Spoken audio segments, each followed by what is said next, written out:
Hi everybody, my name is Cassie Smith. I am the owner and piercer at DeKalb Tattoo Company. I would like to share some ways that I run the business as a way to inspire other studio owners, managers, or anybody else that is in charge. I am only speaking from my own experiences. I am not a qualified financial business advisor or anything of that sort.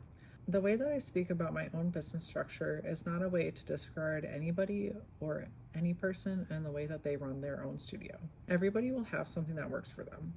My studio is structured as an S corporation with tattoos and piercings, and I am the sole owner with around 12 other workers on average. All of these things I am speaking about today, you can take from and apply to your own studio or not. I learned from others' mistakes and my own mistakes. I tried operating the studio in a traditional sense because that was the only way that I had knew about. There seemed to be the same issues again and again, so I wanted to break that cycle in hopes for a better future in studio structures and within my own studio. In this video, I will be going over how I structure my studio horizontally, my motivations and goals for doing so, how it affects employees and the business, advantages and disadvantages, and the future of horizontally run studios. To start, how to structure horizontally. As an owner, you do not view profit as your sole income or your money alone, since everybody in the studio worked for that and produced that income.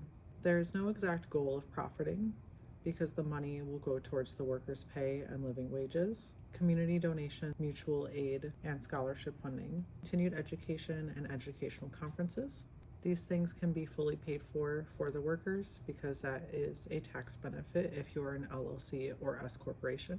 And also obviously studio expenses such as jewelry, supplies, rent, bills, and other overhead costs. The money can be organized through percentages, and it makes it really easy to visually see where everything is going and have an expectation of where it will be going.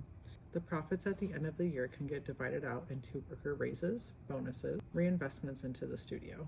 There can be parallel decision making within the studio where everybody can contribute important decisions to the business. This can be where we donate to, who we collaborate with, what events we do, and what we do around the shop in general. A worker handbook is a very important thing to have. A handbook that everybody can write parts of and contribute to. Every worker can write out their operational procedures so that they can cross-train responsibilities. In a handbook, you can also list non-discrimination policies, employee rights and benefits based on the state or county that you live in. You can include new worker hire process and expectations. In a handbook, you can also have evaluation sheets, termination notices, resignation notices, and a training guide. A handbook is not a contract used to control others, but it is a guide so that everybody has clear expectations and that they are all on the same page.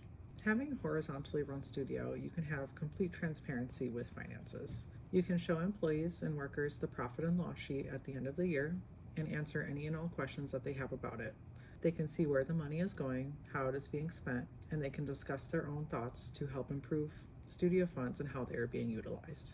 The workers are the ones producing that revenue, so they should have the ability to see where those finances are going. An equal pay structure between workers is also important. All workers can get an equal base pay regardless of position, so this can mean front of house, piercers, apprentices for tattooing or piercing, and the owner will all make the same base pay. This can be structured as a salary, a daily rate, hourly wage, or percentage, whatever makes the most sense for your own setup. Tips or commissions can be more individualized, however, consider equalizing that too.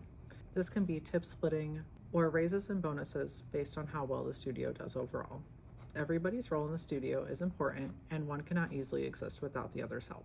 There is no manager or management controlling everybody. Find a role that everybody thrives in. Everybody can take on an equal amount of tasks or share tasks, and if things start to feel imbalanced, communicate and correct it. This self-managing technique can be difficult to accomplish, but once it's achieved, everything can run like gears. It is also very important to categorize pay appropriately so that there's no gray areas with 1099 contractors being treated as employees or vice versa. Make everything as legit as possible. This not only helps your business grow, but also helps your employees grow in their own personal life as well. Consider having additional benefits for your workers. If possible, you can provide paid time off, sick leave, overtime pay, and certain paid holidays off. And this might be a legal requirement in some states if you are categorized as a W-2 employee. If someone needs medical care or medical leave, Consider pooling together funds to help cover those expenses or provide insurance options through the studio. Additional benefits: there is no need for an 8-hour shift, 40-hour work week anymore. Shorter days allow for a better work-life balance. Also encourage hobbies and activities not related to work. In turn, this helps them become better workers because they have something to focus on outside of their job. Some disadvantages for running a studio this way. In theory, it is technically harder to grow the business since there is less profit, but growth will happen in other ways. If you give to the community and your workers, it will give back to you. This all needs to be properly managed. Mismanagement and improper power dynamics can still show up. You need to be very clear on decision making and productivity levels to ensure everybody is on the same page. You can keep each other in check rather than just one sole person doing it. Not every worker will feel like this is fair based on their experience working in traditional business setups. There's a learning curve operating this way. Not everybody can always give 100%, so it doesn't always feel exactly fair. Workers do have to give their best most of the time in order for it to run smoothly. There is no corporate ladder to climb if you are looking to be in a position of power above others. There is no strict employee-manager dynamic supervision, so everybody needs to be on the same page. You also need to avoid cliques and popularity groups within the studio. It is best to have workplace diversity and people from all backgrounds in order to avoid echo chambers. Change can be hard for studio owners. As you grow your business, you need to be able to trust the people and the workers with their experience and expertise to make decisions on your behalf to help better your business. There are a lot of motivations and goals for operating this way. It positively affects the employees and the business. There's a strong peer culture and relation with one another. There are shared values and communication. Workers get better exposure and experience how to run business with spread out job assignments. You are mutually benefiting each other and the community. Your workers can be more trustworthy. They'll have work-life balance and overall job satisfaction. There will be better worker retention if they all feel valued, appreciated, and listened to in all aspects of the workplace. We want to reframe our collective mindsets. The leader role is more of a guide to make sure that we are all on the same page and not above our team. You want to find an egoless approach so that anybody is willing to take instruction and work for one another. There should be more involvement with studio owners, actually working and being present within their studios and showing up for their workers. Take accountability through transformation, have change within your studio, seek collaboration over competition. Do not have a scarcity mindset. Growth will happen in other ways, not just profits. Your studio will continue to grow when everybody is thriving and on the same page. We want to move forward in trust and respect and less in the direction of fear and control. More studios can approach working together with that mindset. There should be more accessibility options within studios. Offer a sliding scale service to make piercing more accessible and less of a luxury service. Be as ethical as possible about where all of your purchases are going, and create safer spaces for a variety of identities, not only for workers but for clients too. We should practice decolonizing ourselves. We have to amplify the voices in the industry that have historically been silenced. We should be the forward face of change in this industry by running our studios in this way.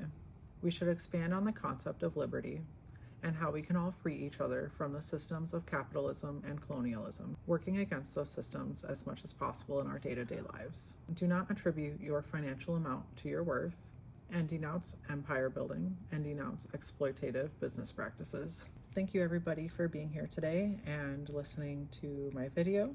I'm open to any feedback, happy to answer any questions and discuss any of this further. I hope to see change in this industry through this method. I'm open to sharing any information that I have. You can reach out to me on Instagram at Cassie S. Piercing, CASSIES Piercing, or DeKalb Tattoo Company at gmail.com for email.